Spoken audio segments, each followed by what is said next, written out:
In this video, I will show you a very useful Steam trick that can fix slow downloads, stuck updates, and download errors. Many people don't know about this option, but it can solve a lot of Steam problems in less than a minute. So let's go straight to the method. First, open Steam on your computer.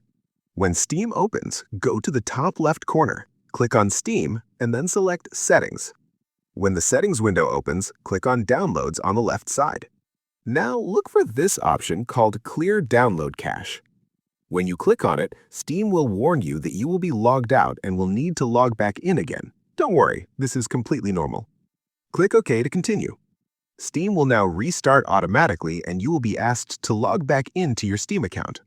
What this option does is remove temporary download files and reset Steam download system, which often fixes slow download speeds, stuck updates, or games that refuse to download. After logging back into Steam, go to your library, start downloading your game again, and in many cases, the download will work normally again. And that would be all for this quick Steam trick. If this video helped you, please hit the like button and subscribe for more Steam fixes, FPS boosts, and gaming tutorials. Until next video, stay safe, and I see you all.